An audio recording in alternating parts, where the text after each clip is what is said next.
Good day, grade 8 students. Welcome to English class. I am teacher Arnel, always ready to learn and to give you learning. Before you proceed to the other parts, or before we will proceed to other parts of this discussion, I'm going to check your readiness for this lesson. Are you ready? So in the previous topic that we had, you learned about transition signals to achieve coherence. It refreshed your knowledge about them through the following steps on how to locate transition signals. So today we will be discussing about using verbs to express emotional responses.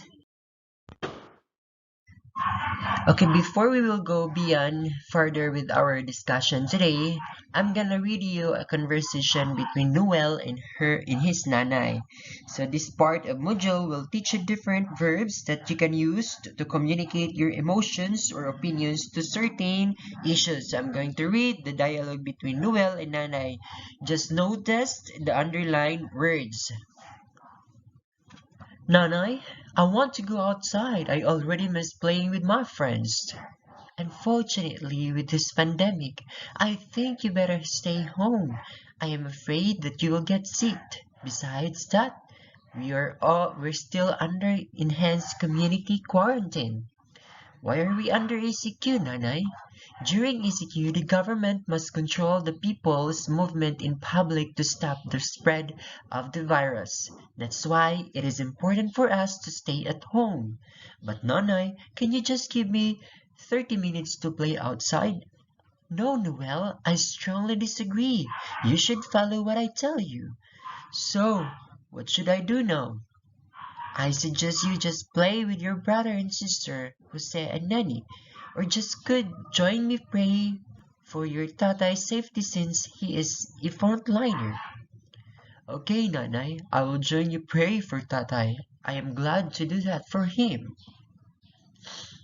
So now, the underlined words are used to highlight emotions and opinions. These words are called verbs. There are different types of verbs that can be used in expressing opinions and emotions to persuade or convince. They are classified as follows.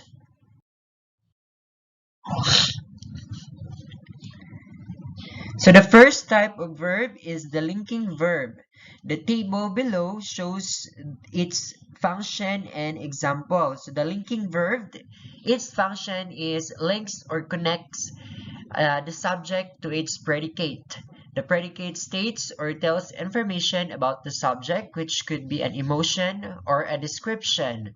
So, say for example, the sample linking verbs are is, was, were.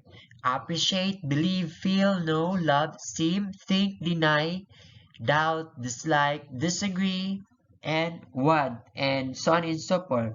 So this is the function. The first type of verb, it is linking verb, but the sample sentence taken from the dialogue. So let's find out more about this. So this is the sample sentences taken from the dialogue. So I'm gonna read to you those parts. I think we have 4 examples taken dialogue sentences. So number 1, I am afraid that you will get sick. Besides that, we're still under ECQ. So this line is from the conversation of Noel and his nanay. So in the first sentence, the verb is used to tell that the speaker is afraid on the possibility of the person getting sick, stating a feeling that in persuading someone. So in number 2, unfortunately, with this pandemic, I think you better stay home. So the same thing, sentence from the dialogue taken from Noel and Nanay's dialogue.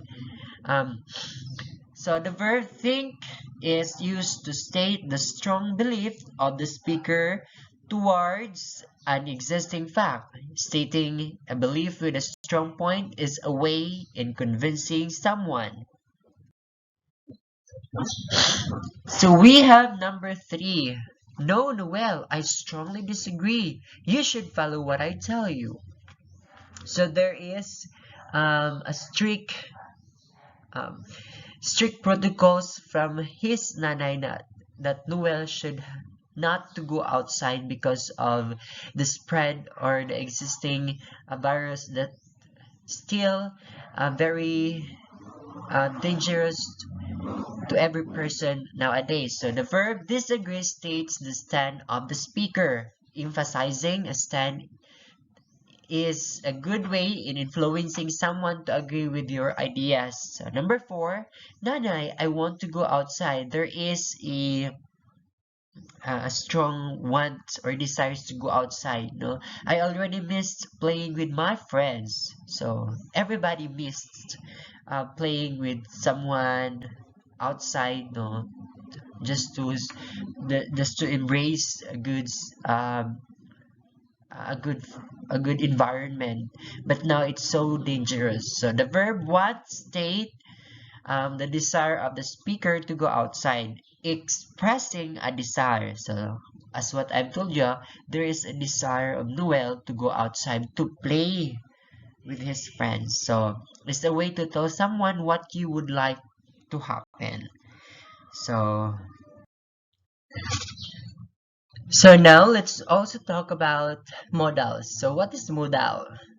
These are verbs that express suggestion or recommendation, which is an effective way to convince or persuade. To further clarify the difference of each modal, they are arranged from weakest to strongest in terms of expressing a suggestion or recommendation. Further, the table below show their functions and examples. So we have the first type of modals, which is good. We follow the should. O2, we have O2 then had, better than must. So let's read the function of good. So it is used to give a suggestion which a person may or may not follow. So example, I suggest you play with your brother and sister, or you could join me pray for your tatay's safety.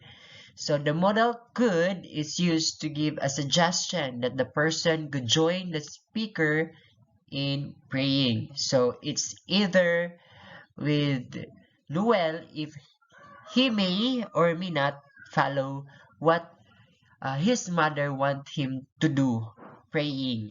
Okay, so we also have should. So the function of should is also used to give a suggestion but more insistent than the modal could. So not more insistent. So it is not necessary to. So no, Noel. So example, no, Noel, I strongly disagree. You should follow what I tell you. So it is more insistent, necessary for you to not to do it because your mother insisted you not to go outside because of the spread of coronavirus. So the modal should is used to suggest that the person needs to follow what the speaker tells. So and the third one is O2. So its function is used to formally give an advice or a recommendation. So usually coming from an expert. So it usually comes from an expert. So example, the Department of Health or DOH recommends that people ought to stay at home so that they will not get sick. So the modal ought to is used to formally suggest that staying at home is important and very necessary at these trying times just to ease the spread of coronavirus. So we also had better. So its function is to use to give a recommendation by presenting the possible negative consequence if the advice is not followed. That is why our government leaders are disseminating healthy protocols, executive from the national to local, just to disseminate those protocols so that people will follow it. So as for example, during the enhanced community quarantine, you had better wear your mask in public places or the police will arrest you. So there is possibility that you will be arrested if you're not following the safety protocols that our government implemented. So the modal had better is used since the possible negative consequence, the police will arrest you, is presented to serve as a warning. So it is a positive threat to all Filipino citizens just to follow the protocols to ease the spread of coronavirus. So we also have the last one is must. Its function is used to show a strong obligation that the needs to be followed. It is a must. Must is a must. So, example, the government must control the people's movement in public to stop the spread of the virus. The modal must is used to express the strong obligation of the government in taking action against the spread of the virus. So, that is the types of modals.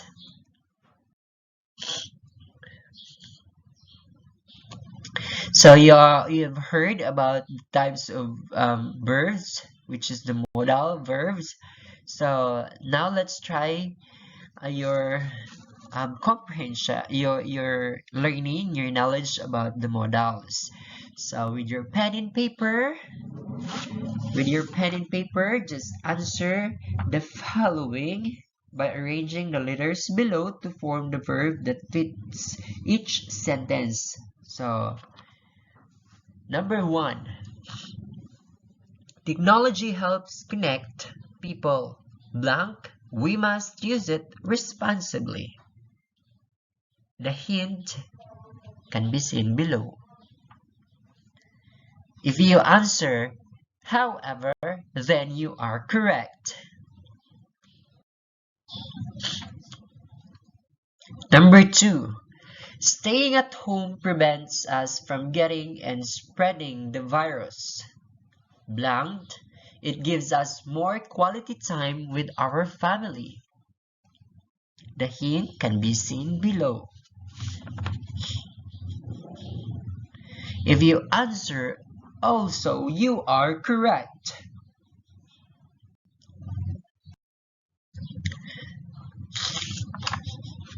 Number 3, we have an important rule to stop the health crisis. Blank, we must obey the health and security measures set by the government. The hint is below. Well, if you answer, therefore, then you are correct.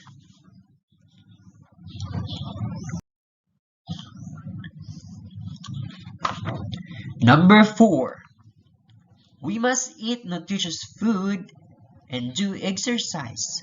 Blank, our bodies can fight against diseases. If you answer, so that you are correct.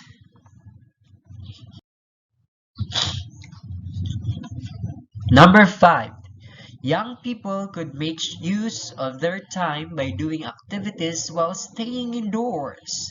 Blank, making crafts and doing household chores. The hint below. If you answer such as, you are correct. So now let's move to our next topic for the week. So we're going to discuss the use of adjectives or using adjectives to express our emotional responses. Previously, you have learned that adjectives describe nouns and pronouns. This time, you will learn a set of adjectives that helps you tell your emotions on a certain issue. Below are the adjectives that are used to show positive and negative emotions. So, the adjectives that shows positive emotions are happy, glad, inspired, delighted, secured, encouraging, hopeful, thankful, important, objective, helpful, safe, active, better, satisfied, excited, strong, amused, supportive, carefree, and better.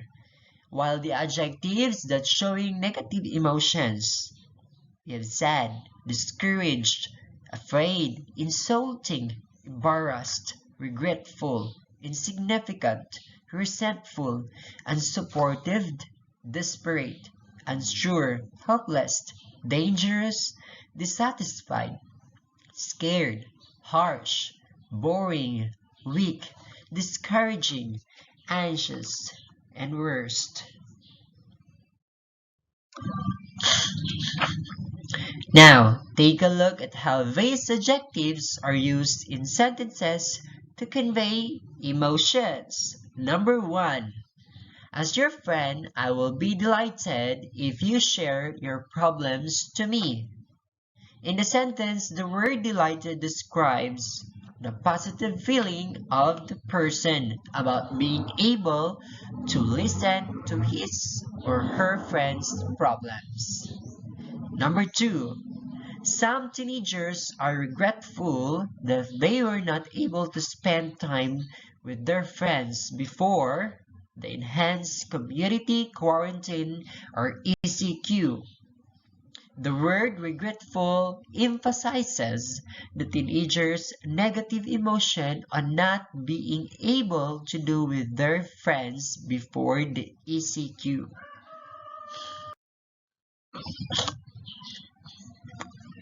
Now, notice how these adjectives are used in a paragraph.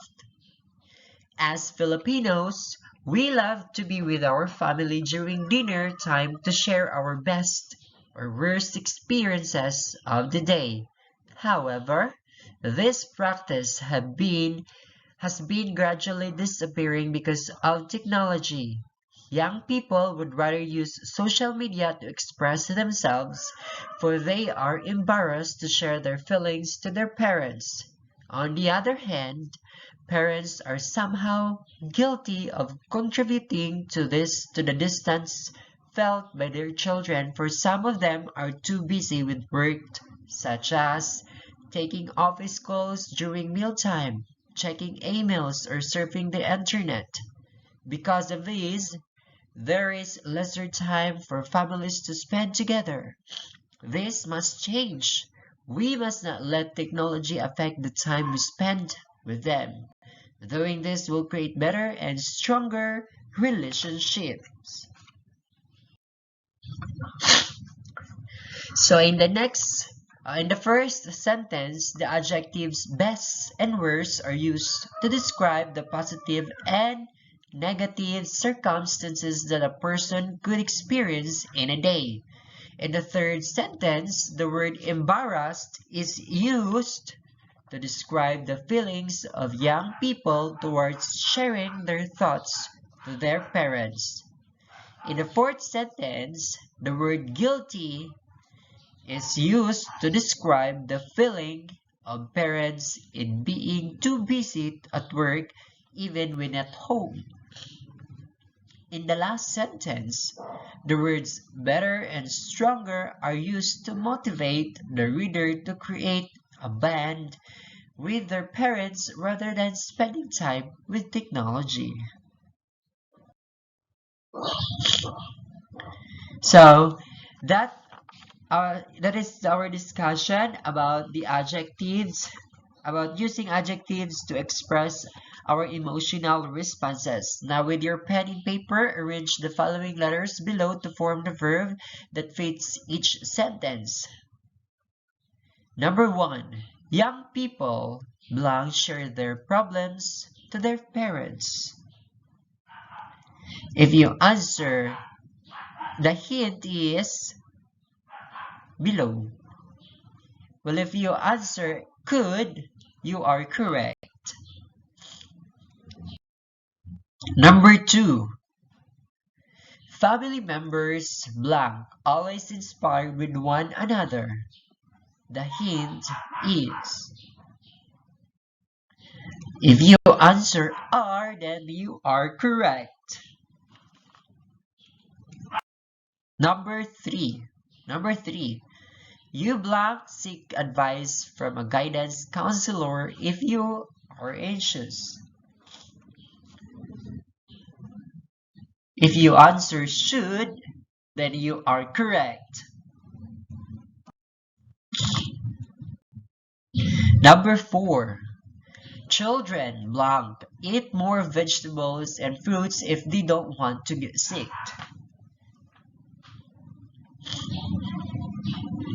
If you answer had better, then you are correct.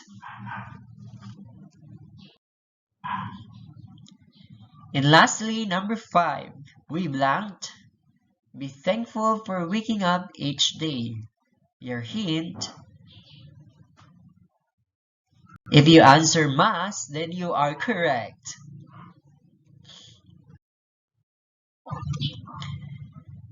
So that ends our topic for today. Hope you've learned our discussion.